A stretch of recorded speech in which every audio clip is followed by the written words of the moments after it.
G'day troops, it's Maro here, welcome back, and today we'll be going through the case of the Brothers Cafe and Stillman.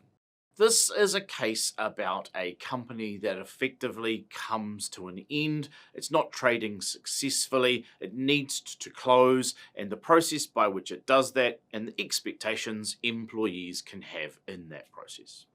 If we cast our minds back, what do you need to know? You need to know this. Way back when, back in December, the company comes together for a meeting. In the course of that meeting, the employer basically tells the staff, hey look, this isn't the greatest place to have a coffee, maybe we can improve, what can we do better, how can we make this cooler, how can we make this just a better place to be. Some ideas are kind of bandied around, there's a general sense of let's give it a go, and summer ensues.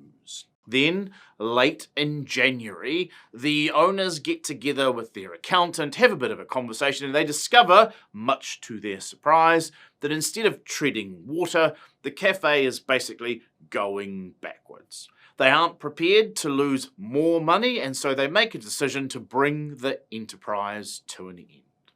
A little bit later, they call all the staff together and they say, hey look, troops, love you like a brother, love you like a sister, great job, good work, but unfortunately, it's just not a successful place to be.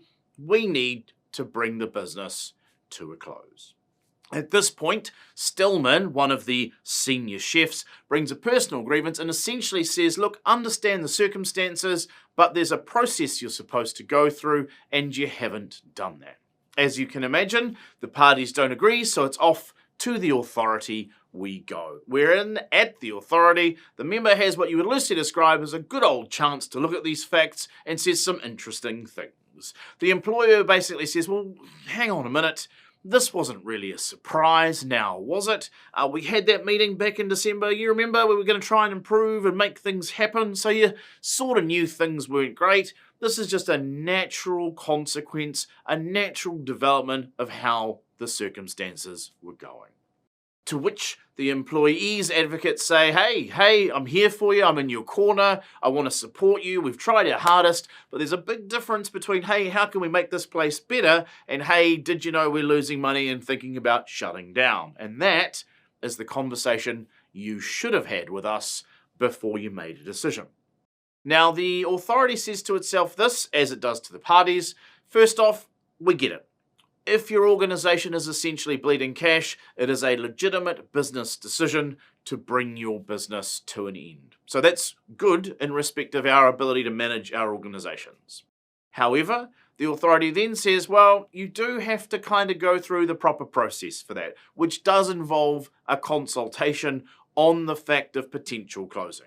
Now, I think as a lawyer looking at the facts, we can see that that requires the minimum standard be met, but not necessarily a kind of gold standard. So what I take from that is a discussion could potentially be collapsed or condensed. It could be done quickly, it could be done efficiently, but obviously it does still need to be done. And in this instance, the employer did not gather everybody together and say, hey, look, things are tough. We're going backwards. Let's have a conversation about what we can do to stave off defeat before we have to finally admit it.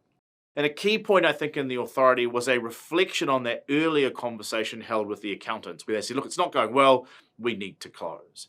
That effectively, that was the decision date, so anything done after that would have looked like not a preliminary decision and not proper consultation. This is a $20,000 award in respect of what the employee receives, but notably there isn't any additional, I suppose, awards for loss of wages and etc. or other alternatives, because what the court also acknowledges is that no matter what, this business would have closed, so it's not a realistic expectation to believe you've lost out on wages because there wouldn't have been a business to pay them.